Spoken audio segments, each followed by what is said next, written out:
नमस्कार विद्यार्थी मित्रांनो, स्वागत आहे तुमचं आपल्या GDCA कॉलेज या चॅनलमध्ये.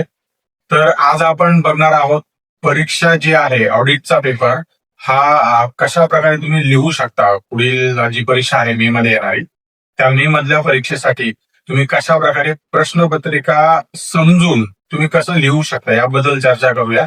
याचा पॅटर्न सुद्धा तुम्हाला मी देईल.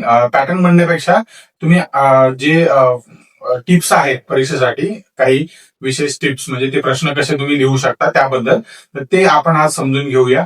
चला तर मग सुरू करूया. ध्येय नवीन समोर दिसतंय, बँकिंगचं स्वप्न पूर्ण होणार. GDCA ची साथ जिंकायची ही वाट, यशाची गॅरंटी आता सुरुवात. GDCA कॉलेज हो भविष्य उज्ज्वल, GDCA कॉलेज मिळणार यश. सहकार आणि बँकिंग करिअर घडवा खास. GDCA कॉलेज देत यशाचा विश्वास. तर ज्यावेळेस तुम्ही परीक्षेला जाल, ज्यावेळेस ऑडिटचा पेपर होईल, हा पेपर दुसऱ्या दिवशी म्हणजे ज्या दिवशी CHM आणि अकाउंट्स हे पेपर होतील त्याच्या दुसऱ्या दिवशी पहिला पेपर असेल तुमचा सकाळीचा 17 मधला. तर याच्यामध्ये तुम्हाला परीक्षेमध्ये ज्यावेळेस तुम्ही पेपर लिहाल त्यावेळेस काय करायचंय हे आपण थोडंसं समजून घेऊया. सुरुवातीला जर समजा तुम्हाला प्रश्न आला की चुकी बरोबर लिहा किंवा ट्रू ऑर फॉल्स बद्दल आला, तर हा पहिला प्रश्न तुम्ही सॉल्व्ह करा कुठल्याही परिस्थितीमध्ये, जेणेकरून तुम्ही त्याचं उत्तर लिहायचं असतं कारणासह. म्हणजे जर एखादं उत्तर चुकीचं असेल किंवा एखादं विधान चुकीचं असेल तर कारणासह ते का चुकीचं आहे हे तुम्हाला द्यावं लागतं. आणि जर ते विधान चूक आहे तर या चूक हे जर उत्तर बरोबर असेल तर त्याला 1 मार्क, आणि जे कारण का चुकीचं आहे ते विधान त्या कारणाला 1 मार्क. अशा प्रकारे 2 मार्क्सला एक प्रश्न असेल. 10 प्रश्न असणार आहेत त्याच्यामध्ये. तर या 10 पैकी तुम्हाला 10 सोडवायचे आहेत आणि त्या 10 जर बरोबर आले तुमची उत्तरं तर 20 मार्क इथेच तुम्हाला मिळून जातील. तर साधारणपणे लिहिताना तो लक्षात ठेवायच्या गोष्टी की हे अशा पद्धतीने आपल्याला पहिला प्रश्न कुठल्याही परिस्थितीमध्ये लिहायचाच आहे. त्यानंतर ज्यावेळेस दुसरा प्रश्न येईल, दुसऱ्यापासून म्हणजे साधारणपणे हे जे मोठे प्रश्न आहेत मथळे आपण म्हणूया, तर हे 8 मोठे प्रश्न असतात. त्याच्यामध्ये पहिला प्रश्न जो आहे तो आपण चुकी बरोबरचा बघितला आहे. दुसरा प्रश्न तुम्हाला 2 ते 7 किंवा 2 ते 8 पैकी जे 7 प्रश्न उरलेले असतात त्यापैकी कुठलेही 5 प्रश्न तुम्हाला लिहायचे. आता यावेळी काय करायचं, हे पहिल्या जर उत्तर लिहिली तुम्ही व्यवस्थित, तर पहिल्या वेळेस तुम्हाला चेक करताना काय करायचं की कुठले 8 प्रश्न जे आहेत, 8च्या 8, त्या 8 पैकी कुठला प्रश्न तुम्हाला सोपा आहे आणि त्याचं तुम्ही चांगलं उत्तर लिहू शकता किंवा ते तुम्हाला चांगलं माहित आहे, हे थोडंसं लक्षात घ्या. आणि ज्यावेळेस तुम्हाला लक्षात येईल की हे मला माहिती आहे तर तो प्रश्न अगोदर लिहा. म्हणजे सर समजा प्रश्न क्रमांक 6 तुम्हाला माहिती आहे, चांगल्या प्रकारे तुम्हाला विचारलं असेल की समजा ऑडिट रेक्टिफिकेशन काय आहे किंवा ऑडिटचं क्लासिफिकेशन काय आहे यावरती स्पष्टीकरण द्या. तर हे उत्तर तुम्हाला चांगलं येत असेल या प्रश्नाचं, तर तो प्रश्न अगोदर लिहा. म्हणजे लिहिताना काय, पहिला प्रश्न तर लिहिल्याचा आहे आपण उत्तरामध्ये चुकी बरोबर, त्याच्या खाली ज्यावेळेस तुम्ही उत्तर लिहा त्यावेळेस 6 नंबरचा टाकायचा. जर 6 नंबरला विचारला गेला असेल प्रश्न कुठला, जो ऑडिट क्लासिफिकेशनचं स्पष्टीकरण जर विचारलं असेल तर 6 नंबर टाकायचं, त्याचा 6 नंबरचा प्रश्न आणि त्याच्या खाली त्याचं उत्तर लिहायला सुरुवात करायचं. म्हणजे त्याचं उत्तर तुम्हाला चांगलं माहित असलं पाहिजे, जेणेकरून म्हणजे 5 प्रश्न सोडवायचे तुम्हाला. त्या 5 पैकी ज्या प्रश्नाची उत्तरं तुम्हाला माहिती आहे ते अगोदर सोडून घ्यायची. म्हणजे पहिला प्रश्न तर अगोदर सोडवावाच लागेल तुम्हाला कुठल्याही परिस्थितीमध्ये. त्यानंतर नेहमी फरक स्पष्ट करा जो असतो ना, जर तुम्हाला कुठल्या एखाद्या 2 गोष्टीमध्ये फरक स्पष्ट करा असं विचारलं असेल तर त्यावेळेस काय करायचंय, 2 तक्ता तयार करायचा कॉलम. त्याच्यामध्ये मुद्दे तुम्ही 3 तुमच्या पद्धतीने लिहू शकता, असं काही गरज नाहीये. इकडच्या साईडला अर्थ काय किंवा उद्देश काय याचा किंवा स्वरूप काय असतं किंवा हे कोण करतं किंवा वेळ, आधार वगैरे हे सगळ्या गोष्टी काही लिहायची गरज नाहीये. पण हे फक्त मुद्दे लक्षात ठेव की काय काय लिहिणं गरजेचं आहे. जर समजा फरक स्पष्ट करामध्ये व्हेरिफिकेशन आणि व्हॅल्युएशन म्हणजे सत्यापन आणि मूल्यांकन जर याच्याबद्दल विचारलं असेल तर सत्यापन म्हणजे व्हेरिफिकेशन आणि व्हॅल्युएशन या दोन्हीची व्याख्या सुरुवातीच्या पॉइंटमध्ये आली पाहिजे. एकाच्या साईडला जर समजा तुम्ही एका साईडला व्हेरिफिकेशन लिहिलंय, एका साईडला तुम्ही व्हॅल्युएशन लिहिलंय, तर व्हॅल्युएशनची व्याख्या पहिल्याच ओळीमध्ये लिहिणं गरजेचं आहे. त्यानंतर त्याचा उद्देश काय आहे, व्हॅल्युएशन आणि व्हेरिफिकेशनचा उद्देश काय, उद्देश लिहायचा आहे. त्यानंतर याचं स्वरूप काय असतं व्हॅल्युएशन आणि व्हेरिफिकेशनचं, त्यानंतर हे व्हेरिफिकेशन असेल किंवा व्हॅल्युएशन असेल हे कोण करतं हे थोडंसं लक्षात ठेवा. मी तुम्हाला तो तक्ताही देईल, एक थोडंसं मागे दाखवेल मी तुम्हाला, त्या पद्धतीने तुम्ही करू शकता. त्यानंतर याची वेळ म्हणजे टाइम किती लागतो किंवा कशा प्रकारे कुठल्या वेळेत केला जातो हे महत्वाचं आहे, आणि कुठल्या आधारे व्हेरिफिकेशन किंवा व्हॅल्युएशन केलं जातं. आता हे दुसऱ्या बाकीचे जे फरक असतात त्याच्यामध्ये वेगळं असू शकतं. ज्याच्यामध्ये उदाहरण तुम्ही लिहू शकता जर एखादं तुमचं मिस झालं असेल, किंवा तुम्ही याच्या नोंदी लिहू शकता, कुठे नोंद असते किंवा तरतूद लिहू शकता, तुमच्यावरती आहे. पण अर्थ लिहिणं गरजेचं आहे त्या पर्टिक्युलर फरकासाठी. त्यानंतर नेक्स्ट पार्ट जो आहे तो टिपा लिहा. जर टिपा लिहाबद्दल विचारला गेला प्रश्न तर त्या मेक शुअर करायचं आहे की कमीत कमी 6 ते 7 मुद्दे किंवा 6 ते 8 मुद्दे तुम्ही त्यात लिहिणं गरजेचं आहे टिपा लिहामध्ये.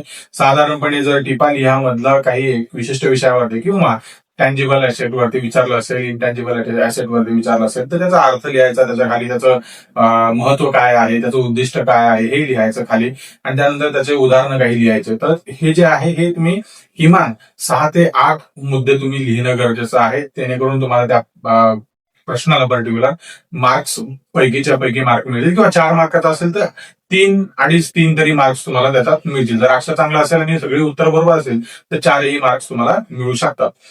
त्यानंतर राहिला प्रश्न दीर्घ उत्तरी प्रश्न जे असतात, मोठे प्रश्नांची उत्तरं जे आपण थोडक्यात समजा ऑडिट रेक्टिफिकेशन किंवा ऑडिट क्लासिफिकेशनचं आपण जसं उदाहरण घेतलं, ऑडिट क्लासिफिकेशन याचा व्याख्या, याचं उद्दिष्ट, याचं महत्व, त्यानंतर याचे फायदे आणि तोटे असं जर विचारलं असेल तर ते त्या पद्धतीने लिहायचं. सुरुवातीला काय करायचं की याची व्याख्या लिहायची, ऑडिट क्लासिफिकेशनची व्याख्या काय, त्यानंतर खाली याचे फायदे तोटे लिहायचं, उद्दिष्ट लिहायचं.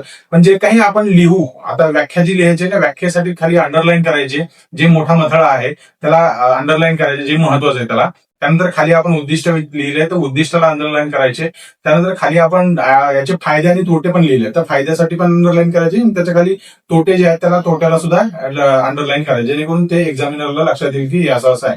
नाहीतर सगळं एकत्र एका पॅरेग्राफ मध्ये लिहिलं तर काही त्याचा फायदा होणार नाही. तुम्ही चांगल्या पद्धतीने सिस्टमॅटिक पद्धतीने तुम्ही ते लिहिणं गरजेचं आहे. ते पूर्वी आपण व्हिडिओमध्ये सुद्धा तुम्ही बघू शकता, त्यात सुद्धा त्याच पद्धतीने आपण लिहिलेलं आहे.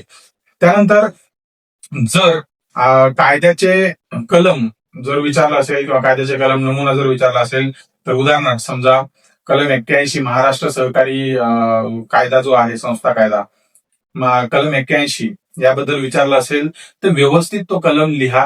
मोफा 1960चा जो मोफा ऍक्ट आहे त्याचा कलम 81 विचारलाय तर 81 बद्दलच व्यवस्थित लिहा, त्याच्याबद्दलच लिहिणं अपेक्षित आहे. त्याची उदाहरणं द्या, कुठल्या या कलमामध्ये कुठली कुठली गोष्ट मोडू शकते या पद्धतीने.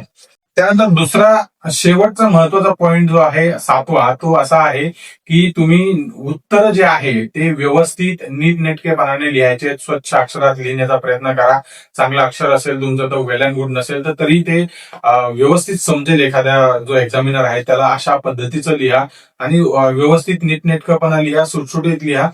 कारण त्या ज्यावेळेस मूल्यांकन होईल, मूल्यांकन म्हणण्यापेक्षा आपण ज्यावेळेस त्याचं तुम्हाला मार्क्स दिले जातील ते मार्क्स जे आहे ते तुमच्या मांडणीलाच मार्क असतात. तुम्ही व्यवस्थित उत्तर लिहिले, मुद्देसूद उत्तर लिहिणं अपेक्षितच आहे, पण मांडणी व्यवस्थित प्रकारे केली आहे का हे बघून सुद्धा तुम्हाला उत्तरं दिली जातात.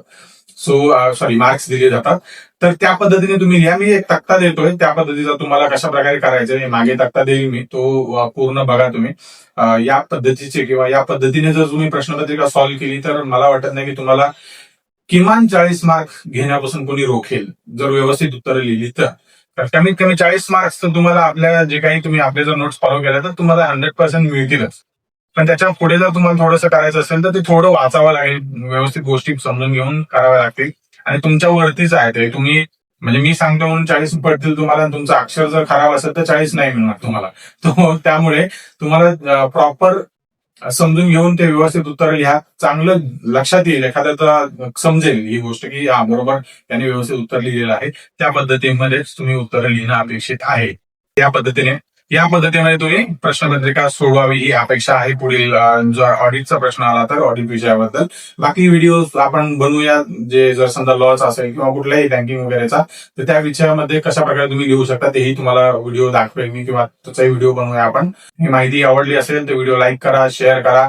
आपल्या गरजू विद्यार्थ्यांपर्यंत जे GDCA ची मे 2026 ची एक्झाम देणार आहेत त्यांना फायदेशीर ठरू शकते, किंवा आपल्याकडे जे क्लास करतात त्यांच्यासोबत जर शेअर करू शकता, किंवा जे आपल्याकडे क्लास नाही करत, कुठे दुसरीकडे ऑनलाईन कुठेही क्लास करत असतील तरी त्याचाही रेफरन्स घ्या आणि आपलाही रेफरन्स घ्या, जेणेकरून तुम्हाला कंबाईन काहीतरी चांगली गोष्ट मिळू शकते. त्यांचं थोडं नाही समजलं तर आमचा रेफरन्स घ्या. आपले हे सगळे ऑनलाईन जे काही गोष्टी होत आहेत त्या सर्व युट्यूबवरती अवेलेबल आहेत.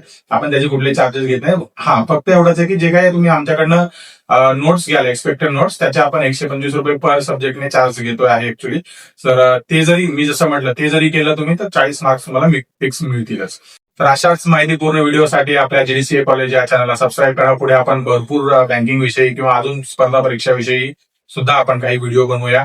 तोपर्यंत आपल्या GDCA कॉलेज या चॅनलला सबस्क्राईब करा, जास्तीत जास्त लोकांपर्यंत पोहोचवा. ज्या लोकांना गरज आहे एक्झाम कशा प्रकारे द्यायची किंवा काय करायचं, प्रत्येक गोष्टीला सोल्युशन दिलं जाईल. भेटूया पुढील व्हिडिओमध्ये वेगळ्या माहितीसह नवीन विषयाबद्दल. तोपर्यंत नमस्कार.